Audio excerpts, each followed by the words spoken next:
ശരി അമ്മേ. നമസ്കാരം. ഇന്നത്തെ പ്രഭാത വാർത്തകൾ.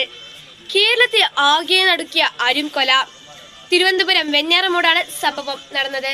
22-കാരൻ അഫാനാണ് പ്രതി.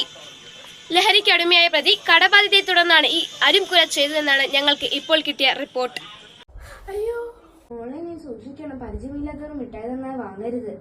ഒരുമിച്ച് നിൽക്കണം. ശരി അമ്മേ, ഞാൻ സ്കൂളിൽ പോയി റെഡി ആവട്ടെ.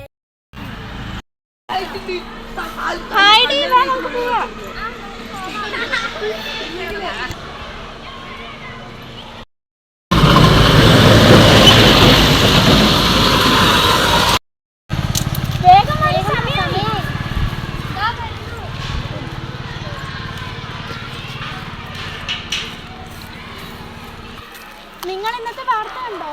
ഞാൻ കണ്ടു, എനിക്ക് പേടിയായി. എന്ത് വാർത്ത? ഞാൻ കണ്ടില്ലല്ലോ. ലഹരി ഉപയോഗിച്ച് 5 ആൾക്കാരെ കൊന്ന അപ്പാനെ കുറിച്ചായിരുന്നു ആ വാർത്ത. എൻ്റെ അമ്മ പറഞ്ഞു എപ്പോഴും കൂട്ടമായി പോകണമെന്ന്.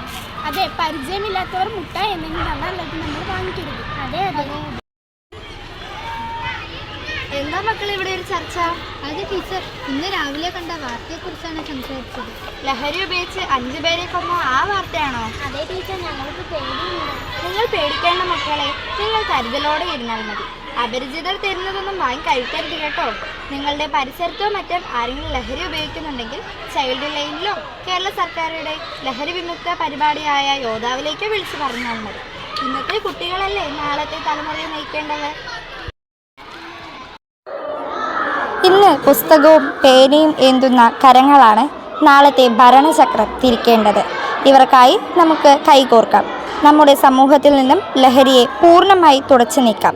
ലഹരി വിമുക്ത സമൂഹമാകട്ടെ നമ്മുടെ സ്വപ്നം. ഇന്നത്തെ തലമുറയാണ് നാളത്തെ പൗരന്മാർ.